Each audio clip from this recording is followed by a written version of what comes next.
You could think about it as a stack. Nervous system regulation leads to emotional clarity, leads to high cognition and really good decisions. I think the workers and employees need to be granted the permission to have that bottom-up approach. Anything that's imposed top-down is on someone else's schedule.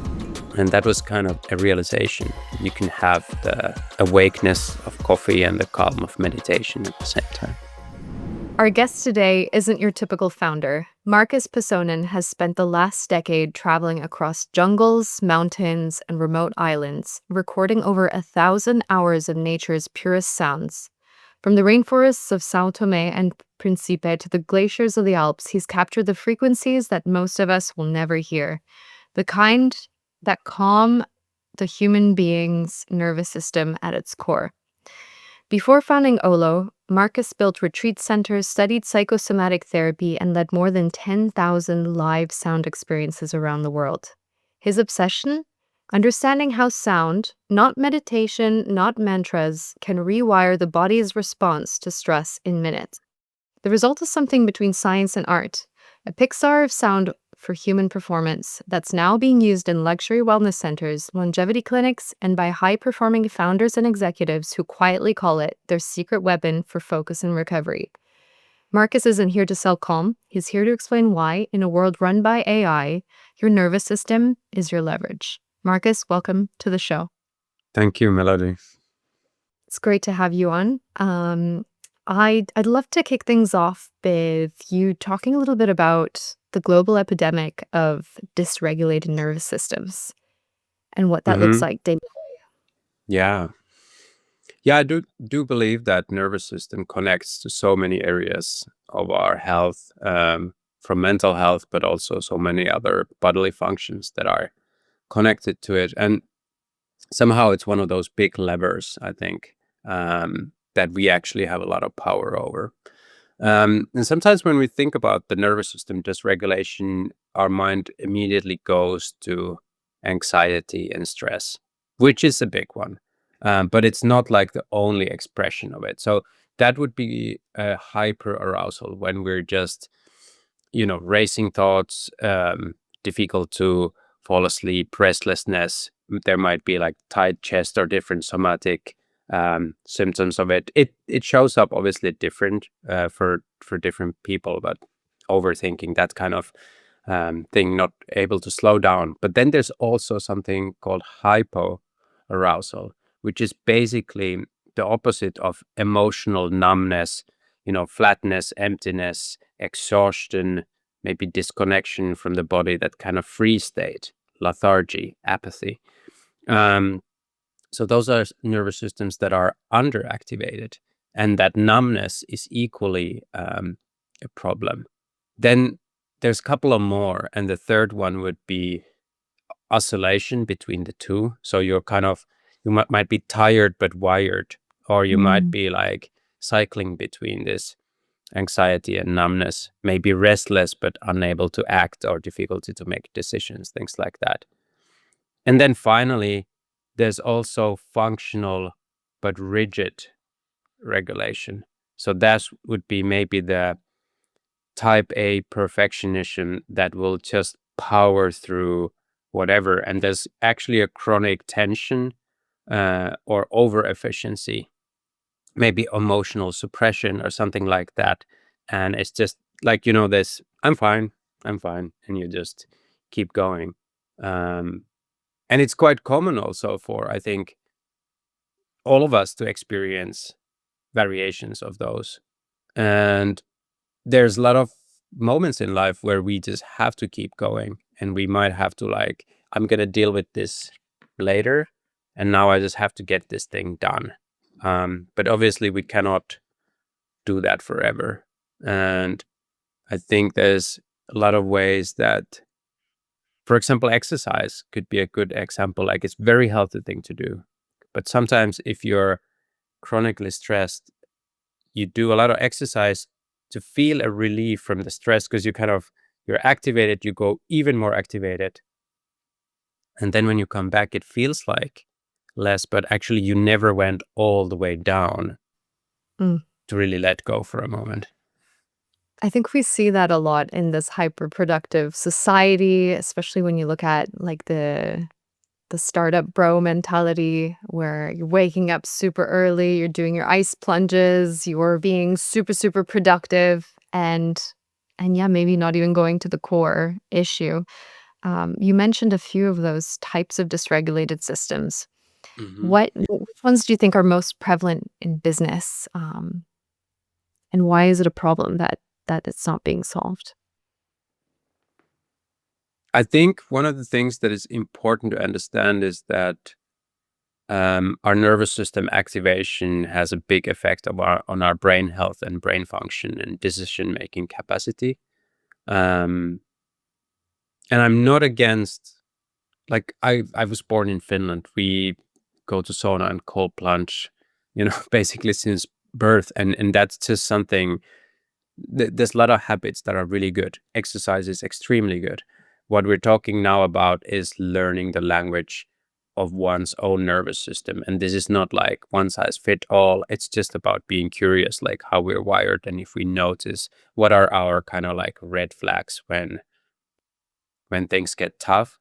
I think obviously in business, it's quite easy to say that there's a lot of this kind of um, performing no matter what and rigidness, and then there might be those moments of um, total collapse or something too. Yeah, And I think one of the big reasons why it's important to think about it is our cognitive performance.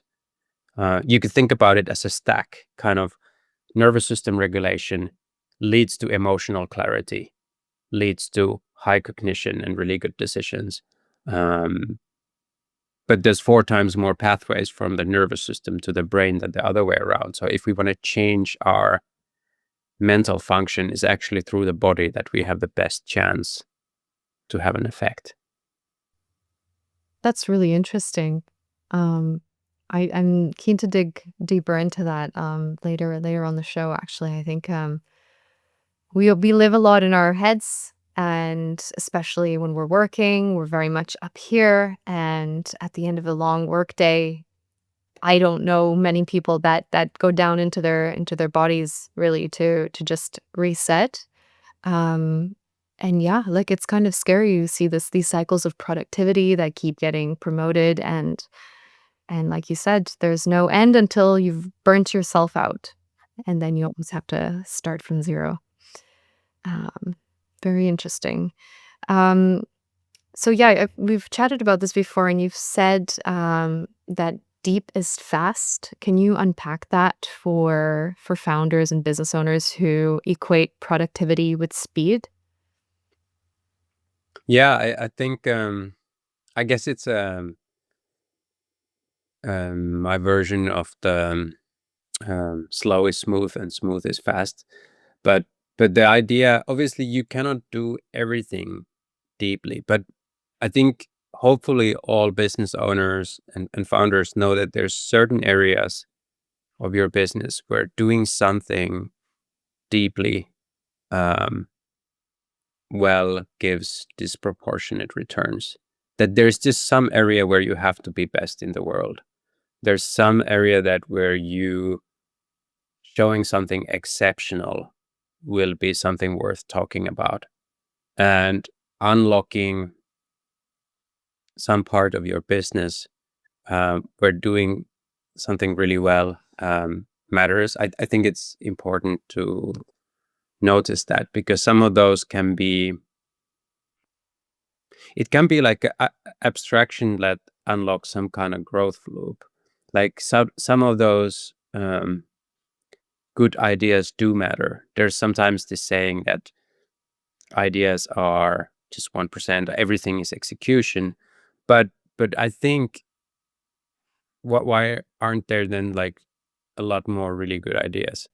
100%. I think that's a really good point you're making there, Marcus, because yes, execution is important, but slowing down enough to think deeply is, you know, some might call being in your genius, or working in your area of expertise. And really, what that's about is um, uncovering the layers of your unfair advantage. Why are you best positioned to do what you are doing in your business? Does it actually boil down to creativity and creative thinking? Hmm. Yeah, sometimes we think that making a startup is just throwing spaghetti on the wall and just making a lot of experiments and what sticks. And yeah, sometimes it feels like that. But um, in the end of the day, there's no like ready path for you often, and you have to figure it out. And a lot of that boils down to kind of what's the core DNA of the company, what was the initial spark or thought or realization, and what feels true to you, what's the right way to do things, what are the values, what becomes like the principles of the company, one of the fights worth fighting for, and what doesn't matter. A lot of those questions that I believe lead to success are down to depth of understanding why you're doing what you're doing. 100%. 100%. And I think, personally, I found that carving out those moments, sometimes you have to put it aside in your calendar or it won't get done. You won't be reminded even to do that. Mm. Do you have any ways that you would recommend business owners to really slow down? Is it a day-to-day thing? Is it a weekly thing? Like, what's the frequency there? Yeah, I guess I'm trying to think what's the obstacle.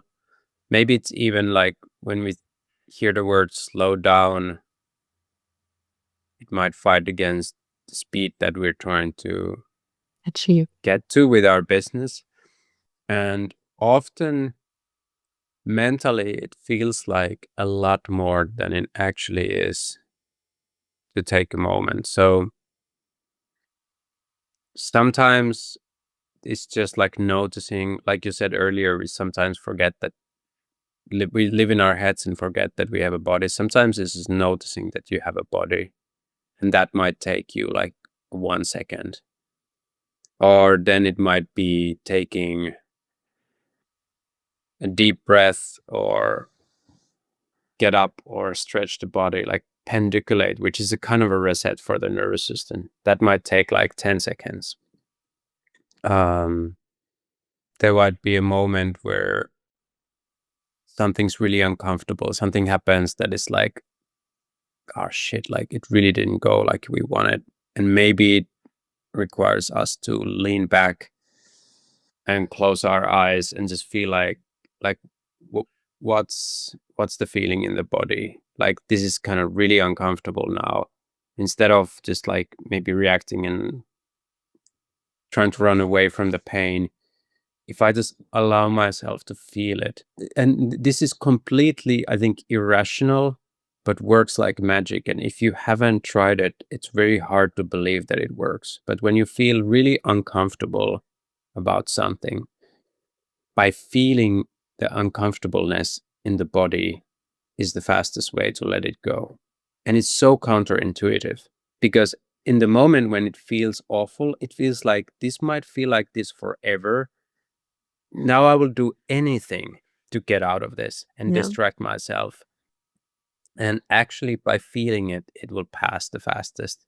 So sometimes that's a really helpful thing in just like kind of not try to mentally solve it, but just like yeah, where's that feeling actually? Like what's that feeling? Can I just be with that feeling for a little moment? And then that might take a few minutes or depending what it is, obviously. And sometimes by feeling the thing, you uncover information behind it. But if you're not willing to feel the thing, it's really hard to see the deeper knowledge or wisdom behind the problem. Yeah. Um, and then it kind of goes on to longer things. What I like to do is take a break sometimes. Um, I think it's useful to zoom out. You know, you go for a walk or you look far or you close your eyes or use an eye mask, like, because we just super locked in with screens.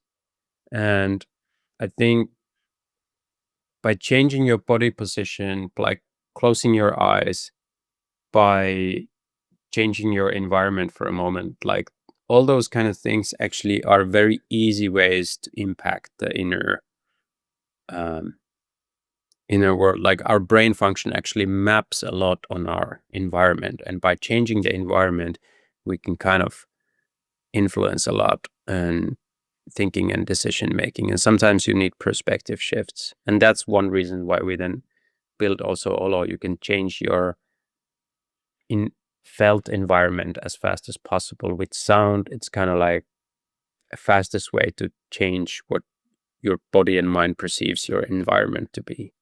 Um, and then that has a huge effect on your brain and your nervous system.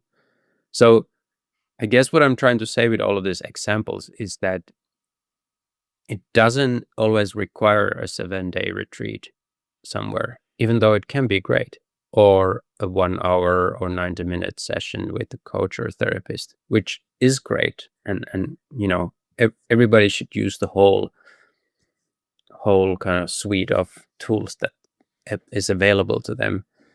But a lot of it is self-directed, and a lot of it is happening. Even it can happen as a second nature, like while you're still active, while you're still functional and executing. 100%. There's a lot to unpack in everything you just said. I think going into the whole leaning into the discomfort side of things is a muscle that needs to be exercised, right? I think not only, yes, we all know the body holds emotions. If you've done any yoga practices and things, you know that. The more you let things, you try and wash over things, the more you will subconsciously hold on to them, right? So just in the day to day, to be aware and just have that micro awareness. Let's say really practically, you get off a sales call that goes poorly and you're feeling just all of this tension in your body. If you just sit in that moment, just a few moments, it will pass. And then you'll be able to go through that again and again and again. And it will make you better in business. It'll make you better as a leader. So yeah, I think that's one of the core Mm-hmm. skills when you're running a startup, to be okay in that discomfort, because it's not supposed to be easy. Um, okay. I think everything you said is really, really, really valid, in business and in life, and creating those micro moments, I think is really important, because there's no such thing as, work-life balance. Yes, you go to the Mm-hmm. 7 retreat, but then you come back and you're bombarded by work and it almost feels like you've just undone the week's retreat. So how do you bring in those micro moments of relaxation? Let's call it, to regulate your nervous system. And maybe something to add to that is that just like one goes to the gym to build muscle, or Mm, uh, increase your performance in that way, in the same way we emotionally and mentally train and open new synapses in the brain. And there's just like certain areas where you just like kind of like a muscle you just didn't get to use too much. And it's important to be motivated by understanding that you're building a skill and a capacity and a resilience, and there's synapses that really get strengthened, and the only way to strengthen them is to visit them. And like with any exercise, it's the first reps that feels like the hardest in a way, because it's a bit unknown and there's maybe no structure or form, and it's just uncomfortable. But it's important to know that it's real, and there's neuroscience behind it, and you can do it. 100%. They say it takes 2 weeks to build up a new habit, and a good habit at that. So I'm keen to dig into later some of more tactical ways we can do that. Unfair Advantage is a live show for lean teams solving real growth problems. Each week, we bring in operators building what's next with tactics your team will want to get across. Subscribe and get the edge your competitors don't want you to have. Let's take a step back, though, to where it all started. I think you spent this story when you were explaining it to me just blew my mind. You spent a decade literally recording sounds of the earth, from jungles to mountains. What led you to this mission? I think I was always really fascinated by sound. And I remember playing with cassettes and recording little stories and stuff like that when I was a kid. Then I ended up having a career from music as a composer and musician. So there's 5 years where I was playing like 100 concerts a year straight and just traveled a lot. And then I had this kind of turning point where I felt like there was something more. I was really interested in health. And there was even a bit of an identity crisis. I had been on the road for 5 years. I played at the Royal Albert Hall. And then after that, I felt like, I don't think I want to do this. It's not that I was burned out or anything. It was just like I felt like there was an interest bigger than performing music in a way, or that, let's say, art and entertainment side. And I got really interested in health, wellness, personal development. I was looking into everything possible. And my way to get to spend time more in the nature was to record it. And one of the early experiences, by accident, I was in India actually. I was recording little bits from the journey because I was learning Carnatic music, like traditional Indian music, and I was listening it back home, and it immediately transported me to that place. And it's like, how can this be? It feels so real.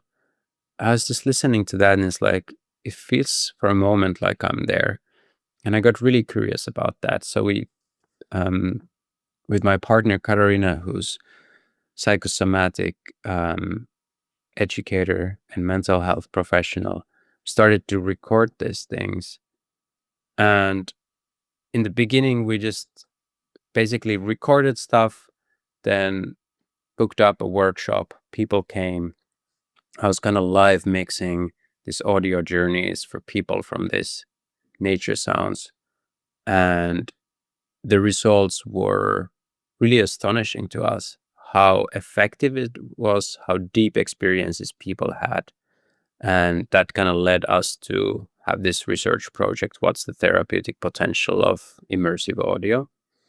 But yeah, we've been around recording, and there's some moments when you're out there in the jungle, for example, for the first time, and it starts to get dark, and you're alone there with a microphone, and your imagination starts to go Yeah. wild. You're really trying to stay still, not to mess up the recording, but there's moments where it really feels like you're kind of a wild human, and you get some sensations, where I was saying that numbness is some of the problems too, and to feel really alive is an amazing feeling. And there's a lot of times where people told us after these experiences about listening Olo is that I feel like calm and relaxed and very like alive and present, like alert at the same time. And we were thinking, but how's that? Because usually it's like we think of just coffee to go up and then maybe a beer to go down. Like we're kind of used to these dualities of like, either I'm like kind of awake and wired, or then I need to calm down. But actually, I think the natural state is just to be relaxed and really present at the same time. And that Awareness. was kind of a realization. You can have the awakeness of coffee and the calm of meditation at the same time. That's brilliant. And yeah, I think this makes sense if you think evolutionarily, right? Humans have not been built to be working in a, Mm. artificial lighting in an office, on a desk, on a computer. And what you've done here is you've collected thousands of hours of nature's sounds, and we're bringing it into our our city dwellings and our holes, to kind of bring that therapy to us. If we can't go on cure ourselves on a beach somewhere in the middle of the day, I think that's brilliant, really. Um, so you're basically talking about sound as a neuromodulator, to access those deep focus states, right? And when we say focus, we mean awareness, right? Hmm. Yeah, sound is kind of magical. It helps us to feel things, and it helps us to shift states pretty immediately. Yeah. Like Music. we, yeah, music, sound, everything. Um, and we've recorded in an ultra high definition in 3D. So when you listen with headphones, it feels like you're there. Our biology is really wired for nature connection. So it feels like it talks to your nervous system directly. And it doesn't require any mental effort or meditation skill to get to the benefits. It's quite the opposite. You just have to let go for a moment. And a lot can happen just in a matter of minutes. People's breathing rate changes. We also published a peer-reviewed study in January where we could really show that anxiety and stress goes down, creativity goes up, even heart rate variability goes up in inside just this 10-minute experience. And now that people have wearables, they are sending us screenshots like, hey, I was really stressed out and now I'm in this recovery mode after an Olo session, which I think it's really interesting because we live in this time of quantified self with wearables, blood results. We're starting to get so much more data about ourselves. And then the kind of natural question is like, then what? Yeah. What can we answer the data with? What are the things that actually move the needle? Those are really good questions, especially since you mentioned people have different nervous system reactions to things. It's like either you're in the flight mode or you're in the fight mode or you're like totally avoidant. Are there different sounds for different types of those reactions? Yeah, we've got to get feedback from over 10,000 people from different events that we've did. And there is certain sounds that, or soundscapes, I would say. It's never just a static sound. The whole point of it that it goes up and down, and that's why it kind of takes your nervous system to the gym. So a lot of them are really tonifying. So if you're wired and anxious, it brings you down. If you're in a freeze, it kind of helps you to um, get unstuck. And we are working a lot on the personalization of that based on those individual differences. So the way that we're looking at it now is through the circadian rhythm based on what time of the day it is. So you modulate it in that way. And then we're looking into connect more natural language and biofeedback to be able to personalize it even further. But the important thing is that since it is a neuromodulator. It goes up and down and different areas. It touches all those points. That helps. You kind of want to get more agile with your nervous system. You want to, life happens. It's not just the perfect. So you cannot like protect yourself from stuff No. um, coming at you. And the best thing is to be able to shift from one state to another state, to be able to respond to what is, and then let go of the stress. Like we we have this responses for a reason, and they're really useful, and they're there for a reason. We just shouldn't be stuck on that gear. Yeah. And how many times in a day would an average founder, let's say, Mhm. require this? and how can they build it into their day-to-day? So I've heard people have a moment once a day, sometimes twice a day. There's different lengths. There's like a short, medium, and long. So some people might have a little, what we call in the app is a dip, 5 to 10 minutes. So it's a kind of refresher. Maybe it's between meetings. Maybe it's a kind of jump start to deep work section in your plan. Then a lot of founders would do a longer one, maybe towards the evening to wind down or fall asleep. Help to like being able to fall asleep and kind of like process your day is a problem for many. Um, and then some people say like, oh, I just have it like on demand when I really need it, because people usually notice it works. The more stressed out you are, the better it works. The Yeah. delta is just huge. Like if you're really in a bad spot, I've had founders who've told me like there's a moment in our business that was really tough, and I really had to go through the dark night of the soul during those months or years. And in those moments, it really helped me the most. Um, so I think it's individual where they need it. If it's something they want to schedule in to start their day, or if it's more in demand when there's a trigger moment. Um, Yeah. but the point to know about it is that it's also proactive and preventative. So it helps to um, you'll be able to schedule it through the app, so it's easy for you to Yeah. um, remember. That's always good, especially in the first 2 weeks if you wanna build up that healthy habit, but I love Hmm. the concept of this so much. It's really the anti-hustle protocol, you know? Um, Hmm.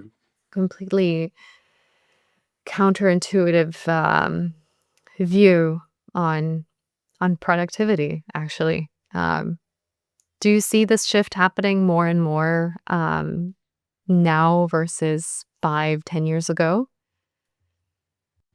Yeah, I guess there was things that used to be nice to have and now they're must have, because Well, mental health is like the number one reason I think for sick leaves. And it's kind of obvious, at least on hindsight, like most things are. Like if we're knowledge workers, our our cognitive function and brain function should be really looked at carefully, just like an athlete will look at their physical uh, function. So I think this will increase. I think as AI and robotics automation can take some of that like busy work away from us,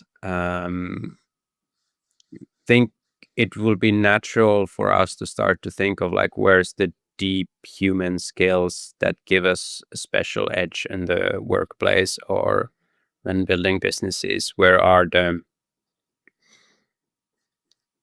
high cognition functions or deep insights or creativity or this kind of uniquely human things that have so much value that we should like develop that and not think about mental health only as something that we kind of mitigate the downside, kind of try to not burn out, try to not be anxious, but think about it more from a cognitive performance point of view. It's like how much capacity is there actually available for us to unlock if we proactively think about these things. that's such a great point. I think day to day, my life now versus even a couple years ago, um, I've been making much higher strategic decisions because AI has taken over a lot of that grunt work or what might be just more relaxing admin work when you're feeling a bit lower peaks of the day of performance and productivity. But yeah, as you're saying, what differentiates us and makes us human is it needs to be strengthened. And we need to have that creative thinking and strategic thinking and yeah, that depth to Mm. really stand I think stand apart from the rest of the AI tools and others. Um, yeah, that's great. I think let's dig a little bit into that. High performing CEOs, you see these top leaders in business. I think more and more founders are looking up to them to operate at their level. What are some of those healthy habits that they're doing that probably no one else knows about? Hmm. It's interesting because there's probably so many different, like when you study founders, it seems like that everybody's just crazy in their very specific way, and they've leaned really hard on their kind of uniqueness. So it almost feels like it's hard to generalize a lot of habits that would be useful, because I think for a lot of people it is actually like in some level learning who they are, and instead of trying to be well rounded, they've gone like, okay, this is the things that I'm really excellent at, and I'm just gonna double down on strengths and hire for weaknesses and build the organization around the support that I need to perform at the highest. Um, so probably like if there's a generalization, it's probably like knowing yourself, like knowing your rhythm. Because if you also look at like um, morning rhythms or like daily rhythms of different CEO, they're also different, right? And I think the only thing that is same about them is that they are unique to the person, and they're not trying to fit into some kind of mold, but they just discovered like this is how I function the best, and I should build the systems around that.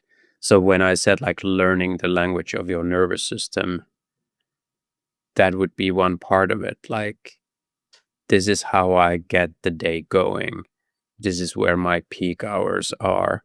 This is what I do when shit hits the fan, or this is how I bounce back from a doom and gloom or when something goes wrong. Um, I think there's so much general advice, and I think one of the biggest things for founders is to just resist all of that, or at least most of that, and be really self-directed in understanding like what's my path. And I'm not saying like you cannot learn from others. Obviously you can, but more one studies different paths of founders, they're just so unique. Yeah. And they're like, wow, they really had to go their own way to get where they got. Yeah, that's a really great point.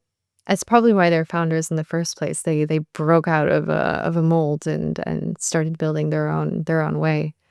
I keep Yeah, and thinking, sometimes there's a lot of pain related. Like, yeah, you try it the normal way, but then you couldn't get a job, or you weren't like, you were just banging your head on the wrong wall, and then sometimes that was the only option was to do it yourself in your own way, because no one wouldn't want to hire you for the way you want doing.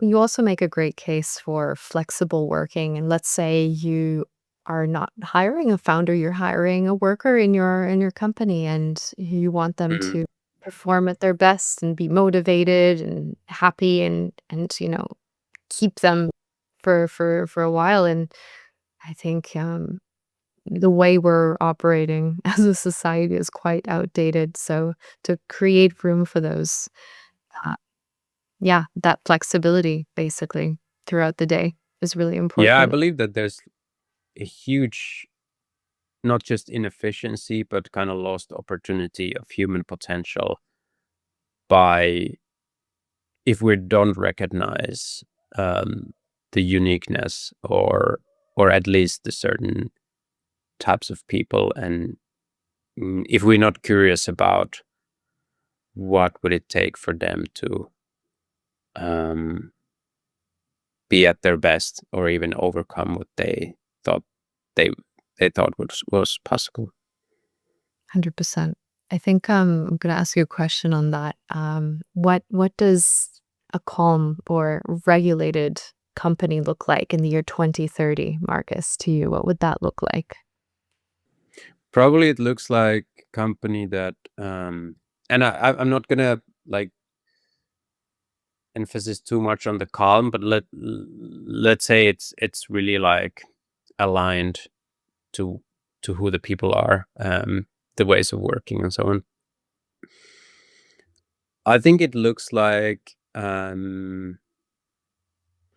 very self-directed organization where people take responsibility of their own health and well-being and their performance, and they're really truly curious to understand what what helps them to get the most out of themselves in a way and from each other, and they're proactive in building systems and communicating about their understanding of self, and there's enough coherence in the kind of awareness in the culture about that it helps timings and kind of that harmonization of the way that people work to fit together. But it needs to be, I think, a bottom up kind of everybody is responsible for their own well-being type of approach, where then people have more agency also over that, Yeah. but it's driven by their own Yeah. understanding. So it's not like handed down Yeah. to them. Oh, I think I'm thinking my mom, she works in more kind of like a corporate structure in Canada, and they have these like wellness hours where they're forced to go out for a walk at a certain time of day, and it's like the intentions are there, but Yeah. as you said, I think the workers and employees need to be granted the permission and encouraged to have that bottom up approach. Hmm. Because anything that's imposed top down is on someone else's schedule. And oftentimes, I think workers would feel guilty for taking some mental health time off, even though their productivity might 5x the next 2 hours after that, right? Yeah. Yeah. And probably like there is a trend towards less and less need for work in the kind of longer time scale, where then a lot of work can become more by choice. So hopefully people are in the places where they really want to be and where they should be. Um, and contribution comes from a place of being inspired and feeling the need or desire to do something. And I think it's just a different motor, um, different motive than just pure survival. That's a great point. I think we'll close it up there, because hustle was the hidden skill of the last few decades. It's what the previous generations really prize. Um, but in the coming decade, with AI taking over a lot of the busy work, it's going to be regulated nervous systems to be able to navigate all of those challenges and all that mental noise that's being added into the mix. Amazing. Marcus, thank you for coming on the show. Olo.app is where you can find your sound therapy. It is an app, so you can build it into your day. Thank you, Marcus. It's been great having you on the Thank you, show. Melody. It was great. Thank you.